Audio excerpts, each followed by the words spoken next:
오늘 말씀 보도록 하겠습니다. 오늘 말씀은 넘어서 1장 18절입니다.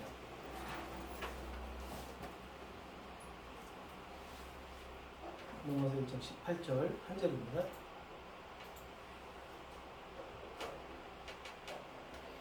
우리 함께 한 목소리로 함께 공독하겠습니다.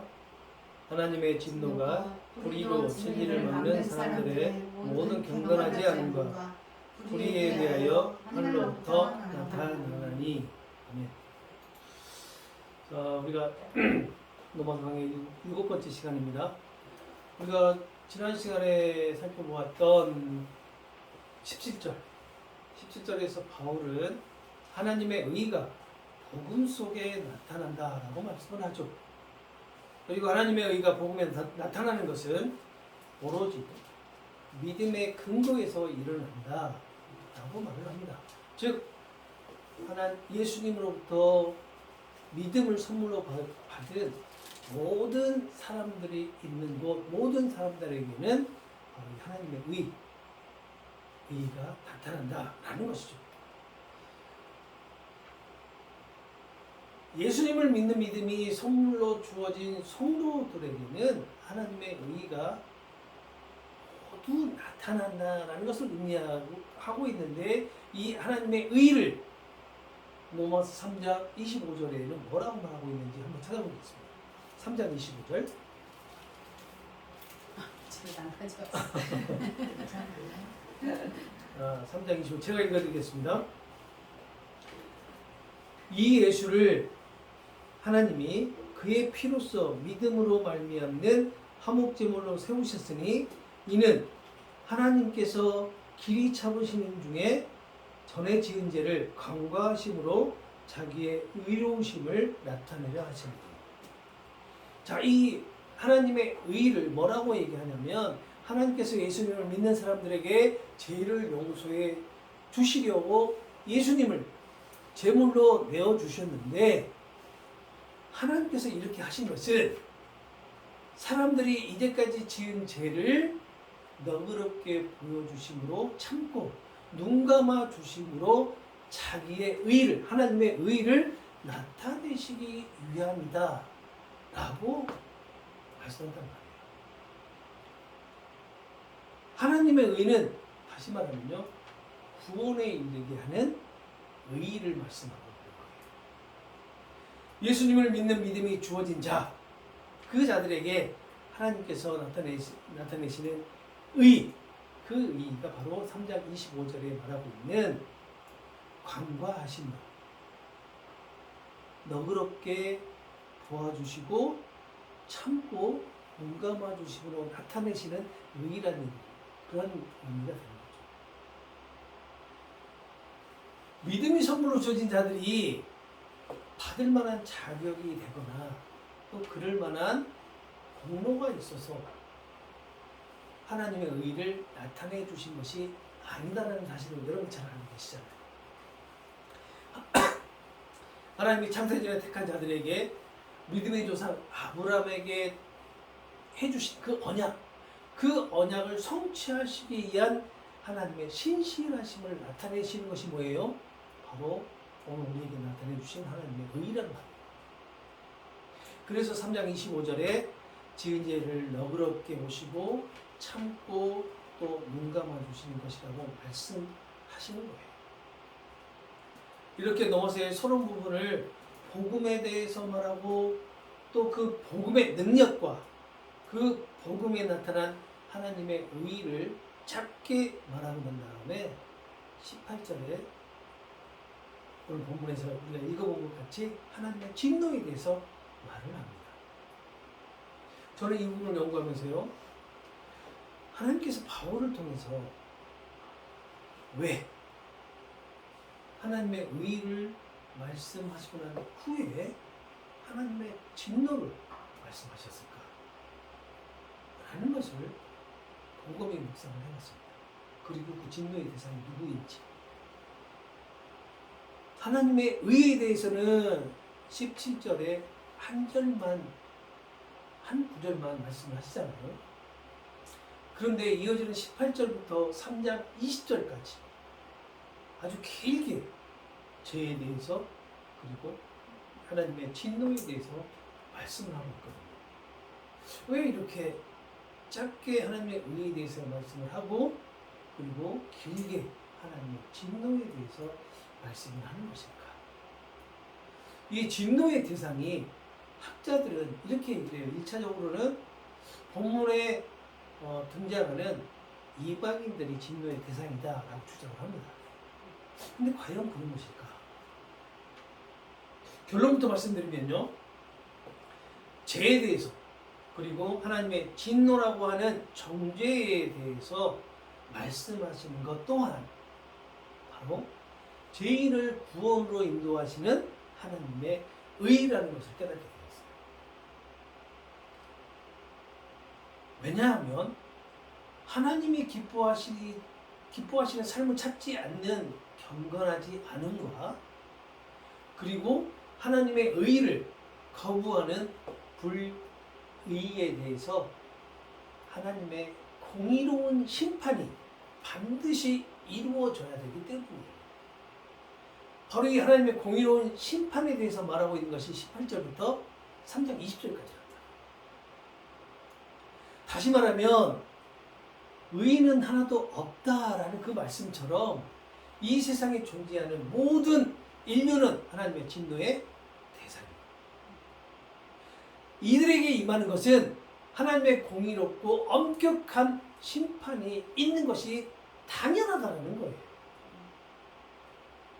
이것은 하나님의 의는 모든 인간을 죄인으로 정죄해야 된다는 것을 의미하고 있는 거죠. 어떤 인간들이요? 아담의 허리에서 나온 모든 인류들. 거기에는 그리스도인도 포함되어 있는 거예요. 예수님을 알지 못한 사람도 포함되어 있고 그리스도인도 모두 포함되어 있는 겁니다. 자, 다시 말씀드리면 이 모든 인류는 하나님의 공의롭고 엄격한 심판을 받아야 된다. 대상이다. 라는 것을 의미하고 있는 거예요. 그러나 하나님의 이 공의롭고 엄격한 심판은 모든 인류에게 적용하지 않으셨어요. 여러분도 잘 아시는 창세전에 택함을 받은 자들에게는 이 자들에게도 하나님의 공의롭고 엄격한 심판이 임해야 되는데 그 공의롭고 엄격한 심판이 누구에게 임했어요? 누구에게 임했어요? 예수님에게 임하셨단 말이에요. 예수님께.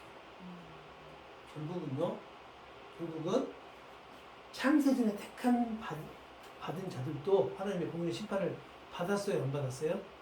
받은 거예요. 대신 우리의 대표로 누가 받았어요? 예수님이 받으셨단 말이에요. 그 엄격한 심판을 대신 받으시는 희생으로 창세전 택함을 받은 자들에게 공의로운 심판이라고 하는 하나님의 의가 아닌 구원으로 인도하는 하나님의 의를 나타내 주신 거란 말이에요. 어떻게 보면요, 공의로운 심판이라고 하는 하나님의 의가 아닌 구원으로 인도하는 하나님의 의를 나타내 주셨다고 말씀드렸지만 공의로운 심판에 하나님의 의도 나타내 주셨고 구원으로 인도하시는 하나님의 의도 나타내 주신 거나 다름이 없어요. 그리고 이렇게 길게 죄에 대해서 정죄에 대해서 말씀을 하는 것은 그 누구도 하나님의 심판에서 벗어날 수 없다라는 것을 인식시켜 주시기 위해서 조목조목 하나라도 빠지지 않도록 말씀해 주시기 위함일 것이라고 생각을 해요. 그러나 여기서 끝나지 않습니다. 18절부터 3장 20절까지의 죄와 정죄에 대한 긴 말씀은 그 다음 절인 3장 21절에서 26절에 말씀하시는 모든 인류에게 나타내 주시는 하나님의 의가 어떻게 해서 예수님을 믿는 그 믿음을 가진 자들을 구원하시기 위한 하나님의 능력이 되는지 그것을 설명하는 배경이 되는 거예요. 그러니까 1장 18절부터 3장 21절까지 이 긴 내용이 6절의 짧은 절을 구원에 대한 이 짧은 절을 설명하는 배경이 되었다. 그래서 하나님의 의는 죄인을 정죄하시는 하나님의 진노로, 그리고 예수 그리스도의 속죄의 죽음으로 죄인을 구원하시는 하나님의 능력으로 나타내고 있는 것이다 라고 볼 수 있습니다. 오늘 18절 한번 보시기 바랍니다. 18절을 보시게 되면 하나님의 진노가 불의한 행동으로 진리를 가로막는 사람들의 모든 경건하지 않음과 그리고 불의함을 겨냥하여서 하늘로부터 나타난다 라고 말씀을 해요. 이것은 하나님의 의를 거부하기 때문에 나타나는 경건하지 않음, 이 경건하지 않음과 즉 하나님께서 기뻐하시는 것을 찾지 않는 삶과 이 세상에 공포된 하나님에 대한 진리를 알면서도 의도적으로 그 진리를 가로막는 자들에게 하나님의 진노가 하늘로부터 나타난다는 것을 의미하고 있는 그런 말씀이에요. 이 말씀을 잠깐 이렇게 해석을 해드렸는데 어떠세요? 하나님의 의를 거부하기 때문에 나타나면 경건하지 않아. 다시 말하면요, 이 하나님의 의를 거부하기 때문에 나타나면 경건하지 않음이라는 이 말은 우상을 숭배하는 것과 같은 의미예요. 그리고 하나님에 대한 진리를 알면서도 그 진리를 의도적으로 가로막는 자, 누구를 의미하고 있는 것일까요? 세상 사람일까요? 우리 그리스도인 아닌가요? 잘 생각해 보시기 바랍니다. 잘 묵상해 보시기 바랍니다. 하나님의 진리에 대해서 알면서도 의도적으로 그 진리를 가로막는 자는 우리 그리스도인들이에요. 다시 말하면 18절의 이 말씀은 학자들은 이방인들에 대한 말씀이다라고 얘기를 주장하지만 저는 생각할 때는 이방인이 아니라 모든 그리스도인, 즉 하면서 본문에 나오는 유대인이나 이방인이나 모두에게 다 적용이 되는 그런 말씀이라는 거죠. 자, 두 가지 단어만 좀 살펴보겠습니다. 불의. 이 불의라는 게 과연 무엇일까? 이 불의는 복음의 능력에 나타나는 하나님의 의를 거절하고 거부하는 것을 말합니다. 우리가 보통 죄라고 하면 도덕적인 죄를 떠올리게 되죠. 그 도덕적인 죄가 뭐죠? 뭐 살인, 강간, 뭐 음행, 사기, 도둑, 뭐 이런 것들. 뭐 아이들한테 적용한다면 엄마 말 안 듣고 거짓말하는 거, 뭐 친구들하고 싸우는 거, 뭐 이런 것들 얘기하잖아요. 도덕적인 죄. 그러나 이 도덕적인 죄는 사실 죄의 본질이 아니에요. 죄로 인해서 나타나는 현상. 다시 말하면 다른 표현을 하게 되면 죄의 악이라고 말을 하죠. 다시 말하면 죄의 본질은요, 하나님의 의를 거절하는 것. 그 거절로 인해서 나타나는 현상이 바로 거짓말이고 살인이고 음행이고 사기고 이런 도덕적인 죄로 나타나는 거예요. 예수님을 믿는 믿음 안에서 모든 믿는 자에게 미치는 하나님의 의를 거절하는 사람은 누구나 다 죄 아래 있는 것이라고 말씀을 합니다. 그리고 복음의 능력을 거절하는 사람들의 불의는요, 도덕적인 타락인 죄악이라고 하는 여러 가지 형태로 나타나게 된다는 거예요. 그렇다면 우리 자신의 모습을 통해서 우리가 불의한 자인지 아닌지를 우리가 알 수 있지 않을까요? 여러분 어떠세요? 우리는 본질상 진노의 자녀라는 말씀답게 불의한 자라는 것이 우리의 도덕적인 타락에서, 이 타락한 삶에서, 타락한 이성을 가진 우리의 삶에서 여러 가지 형태로 죄하고 나타나고 있잖아요.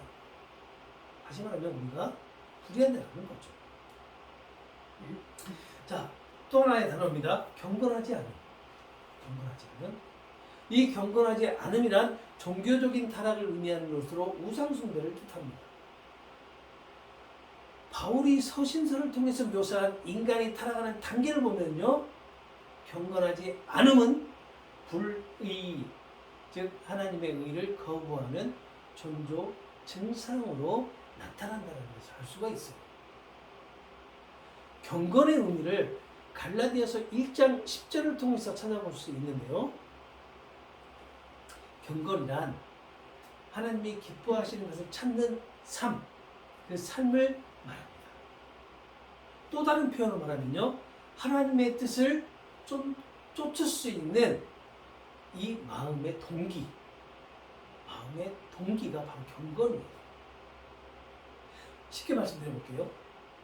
피조물에게 신적 영광을 돌리지 않고, 다시 말하면 우상을 숭배하지 않고 참된 하나님의 거룩한 뜻을 따르며 섬기고자 하는 마음, 이것이 바로 경건이란 말이에요. 우리가 흔히 경건하면 뭐 어떻게 생각해요? 뭔가 엄숙하고 거룩한 그런 예배의 모습, 이런 것을 경건이라고 하잖아요. 그런데 오늘 경건에 대한 말씀 연구를 해보니까 그런 거하고 전혀 상관없는 말씀이 나오잖아요. 해석이 나오잖아요. 이런 마음의 동기가 있다면, 다시 말하면 참된 하나님의 거룩한 그 뜻을 따르고자 하는 그런 마음이 있다라고 하면 과연 종교적으로 타락이 이루어질까요? 우상 숭배가 나타날까요? 그러지 않겠죠. 이런 경건함이 우리 안에서 나올 수 있는 것일까요? 하나님의 그 거룩함을, 하나님의 그 거룩한 뜻을 섬기고자 하는 마음이 우리 안에서 스스로 나오겠냐고요. 나올 수 없죠. 절대. 다시 말하면요, 우리는 절대 경건한 마음을 가질 수 없다. 여기서 말하는, 오늘 본문에서 말하는 경건하지 않음이라는 이 말씀에 해당되는 자들이 바로 모든 그리스도, 내가 바로 그러한 자라는 겁니다. 사실 우리가 이런 마음을 갖기 위해서는 외부의 도움이 필요합니다. 강력한 힘이 필요해요. 그 강력한 힘이 뭐예요? 하나님의 영이신 성령, 예수님의 영이신 성령, 그 성령께서 우리를 도우시지 않으면, 우리에게 임하셔서 우리를 감동하셔서 움직이지 않으시면 우리는 이런 마음을 가질 수 없어요. 왜요? 이미 선악과를 따먹고 타락한 이성을 가졌기 때문에. 이미 우리의 시선은요, 하나님께로만 향해 있던 이 시선이 어디를 향했어요? 세상으로 향하고 있기 때문에 절대 하나님의 거룩하신 그 뜻을 따르고자 하는 마음이 생기지 않는단 말이에요. 절대 생기지 않아요. 예수님의 성령의 도우심이 있을 때만 우리가 그런 마음을 갖게 됩니다. 그러니 제발 경건이라는 그런 마음으로 경건한 모습, 거룩한 모습으로 예배를 드려야 된다, 이렇게 생각하지 마시라고. 절대 우리는 경건한 모습을 할 수가 없으니까. 성령께서 도우실 때만 내가 하나님의 거룩한 뜻을 따를 수 있다라는 그런 마음을 가질 수 있다라는 걸 꼭 기억하시기 바랍니다.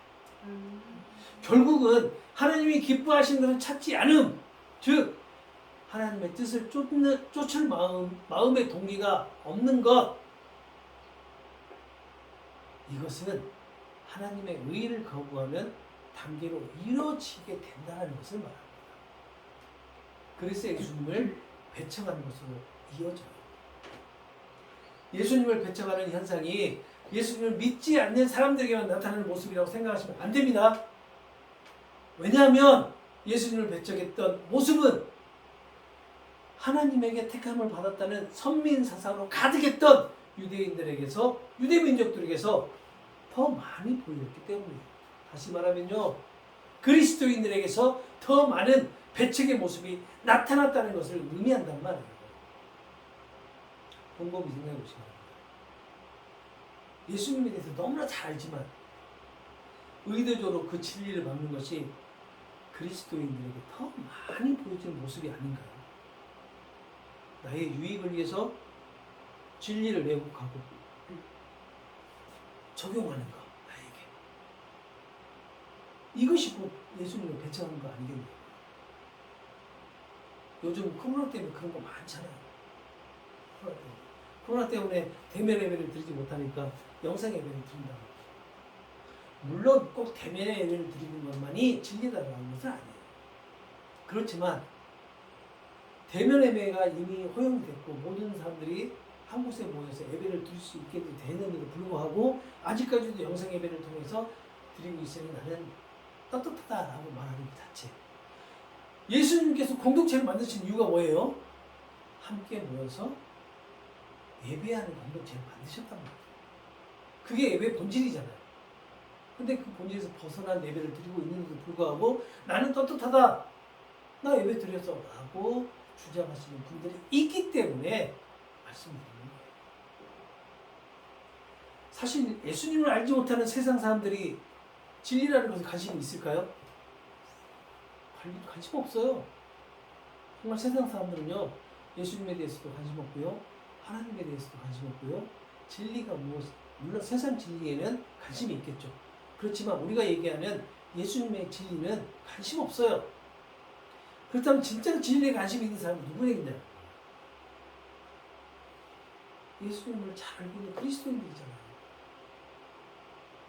그리스도인들의 삶이 완전하고 온전하게 예수님이 기뻐하시는 삶을 살아내는 것이 아니다라는 것을 우리가 잘 알잖아요. 그렇죠? 그리고 예수님만을 따르는 사람이라는 그리스도인이라는 이름이 무색할 정도로 예수님을 배척하는 모습들이 우리 삶에서 그리고 예배 가운데 그리고 기도 가운데 많이 나타나기 때문에 그리스도인인 우리가 바로 경건하지 않음이라고 하는 이 말씀과 불의라고 하는 이 말씀에 적용이 되는 거예요. 그래서 하늘로부터 나타나는 하나님의 진노의 대상이 되는 겁니다. 하나님께서 사도 바울을 통해서 로마교회 성도들에게 하나님의 의의를 말씀하신 후에 하나님의 진노를 말씀하신 이유가 바로 이런 이유예요.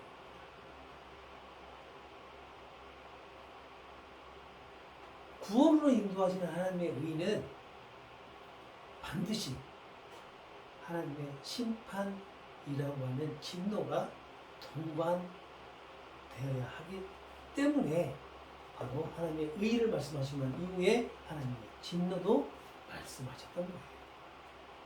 그리고 우리가 살펴본 것 같이 그리스도인 너희들 모두가 이방인이든 유대인이든 너희가 모두 하나님의 심판의 대상이었다라는 것을 깨닫게 하고 그 하나님의 심판의 대상이었던 너희가 예수님의 헌신으로 하나님의 의, 구원으로 인도하는 하나님의 의를 받는 자가 되었다는 것을 말해주기 위해서 이렇게 바로 이어서 말씀을 했다는 겁니다. 하나님은 사랑의 하나님이시지만 공의의 하나님이심을 우리가 기억해야 됩니다. 우리가 예수님이 십자가에서 흘리신 피의 은혜로 구원을 받았지만 이면에는 하나님의 심판의 대상이었다는 것을 잊어서는 안 돼요. 나는 구원을 받았으니 이제 거룩한 하나님의 백성이 되었다. 맞는 말이에요. 그러니 나의 삶은 경건하고 나는 거룩하고 내가 하는 모든 일은 선한 일이고 내가 하는 모든 것이 하나님이 기뻐하시는 일이라는 착각과 환상에 빠져 살아가는 그리스도인은 아마 없을 거라고 생각을 합니다. 없을 거예요. 그렇게 생각하시는 분들은. 그러나 무파심에 다시 한번 말씀드립니다.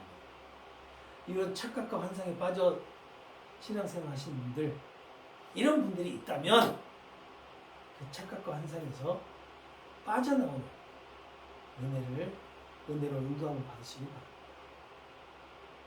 우리가 예수님의 은혜로 구원을 받은 것은 맞습니다. 그리고 우리를 의롭다 칭함을 받고 있는 것도 맞습니다. 하지만 다른 면에서는 우리는 여전히 하나님의 심판의 대상이고 죄인이고 제약된 삶을 살아가고 있고 그리고 타락한 이성을 가지고 있는 존재라는 것을 기억하시기 바랍니다. 오늘 본문에 나타난다 라는 이 단어가 현지형으로 사용된 것처럼 하나님의 진노가 이 시간에도 나타나고 있다는 것을 기억하셔야 돼요. 그러나 이러한 심판, 진노의 대상들에게 하나님의 진노를 직접 나타내시지 않고 예수님을 통해서 나타내시는 것은 그들의 죄를, 우리의 죄를 너그럽게 보시고 참고 그리고 눈감아 주시는 것으로 하나님의 의를 나타내 주시는 것이기 때문입니다. 그래서 우리가 받은 구원이 일반적인 하나님의 은혜로 받은 것이지 내가 노력해서 그리고 내가 가지고 있는 능력으로 받은 것이 아니다라는 거예요. 더 많은 봉사, 헌신, 헌금으로 완전하고 온전한 구원을 꿈꾸시는 분들 그리고 복받기를 원하시는 분들 이 환상에서 빨리 깨어나시기 바랍니다. 이러한 것들은요 우리가 구원에 이르는데 전혀 도움이 안 되고요 아무 의미가 없는 것들이에요. 봉사, 헌신, 헌금은요 구원을 받은 자들에게서 나타나는 성령께서 우리를 도우셔서 나타내는 바로 하나님의 의의 모습들이죠.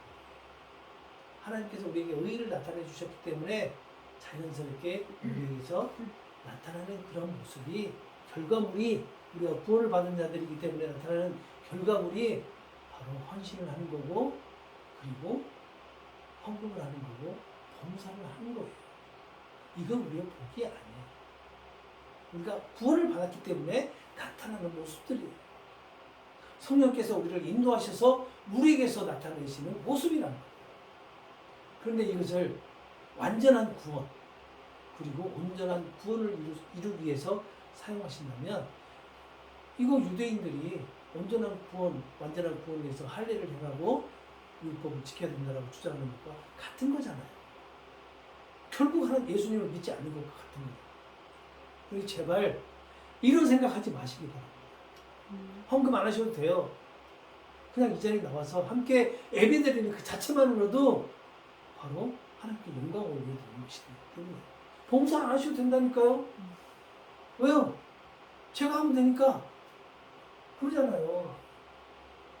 그런데 꼭 그것이 반드시 해야 되는 것이고 이것을 해야지만이 다들 온전하게 구원을 이루는 것이다. 완전하게 구원을 이루는 것이다. 내가 천국 가서 초가집에 살지 않고 큰 100평짜리 아파트에 사는 것이다 라고 생각하시는 그리고 그렇게 설교하시는 분들 있다면 그렇게 하지 마세요. 오늘 본문 한 절에서 우리가 깨달아야 하는 것은 우리가 하나님의 의를 거부하는 불의한 자라는 거 이거 깨달아야 됩니다. 그리고 하나님이 기뻐하시는 것을 찾지 않는 경건하지 않음으로 우리가 알고 있는 하나님의 진리를 막고 있는 자라는 거 이거 꼭 기억하셔야 돼요. 모든 사람이 알 수 있도록 나타내신 하나님의 의를 모르는 척 왜곡하는 것뿐만 아니라 다른 사람들이 알지 못하도록 진리를 흐려놓는 자가 바로 나 자신이라는 것을 우리가 깨달아야 합니다. 그래서 우리가 심판의 대상이고 진노의 대상이라는 것은 변함이 없어요. 변함이 없단 말이에요. 변함이 있는 것은 그 진노를 누가 받았느냐, 누가 대신 받았느냐. 그렇죠. 예수님이 대신 받았다는 겁니다. 사도 바울은 이러한 것을 로마교회 성도들에게 깨닫기를 원했을 겁니다. 바울 서신서를 연구하다 보면요 반복적으로 묵상이 되는 단어가 있어요. 그게 뭐냐면 선물이에요. 우리의 믿음도 구원도 우리가 예수님에 대해서 조금씩 알아가는 것도 모두 택함을 받은 그리스도인들에게 주어지는 선물입니다. 그래서 바울은 자랑할 것이 하나도 없다는 거잖아요. 왜요? 이 모든 것이 내 안에서 만들어진 내 소유가 아니기 때문이에요. 인간은요, 이런 것들을 자신의 소유로 삼으려고 하는 심리를 가지고 있어요. 이러한 것들이 내 삶에 유익하고 도움이 될 것이라는 생각에 움켜쥐고 놓지 않으려고 한단 말이에요. 특히 누가요? 그리스도인들이. 왜요? 너무나도 잘 알기 때문에. 나에게 얼마나 유익한 것이라는 것을 잘 알기 때문에 더 움켜쥐고 안 놓으려고 한다. 내 소유로 삼아버리려고 한단 말이에요. 그래서 이러한 허망한 마음과 생각에 예수님이신 영이신 성령께서 역사하셔서 내가 움켜쥐고 있는 것들이 다 거짓되고 그리고 가짜라는 것을 깨닫게 하셔서 이 움켜진 손을 펴게 하시는 겁니다. 그래서 우리를 고백의 자리로 인도하시는 거예요.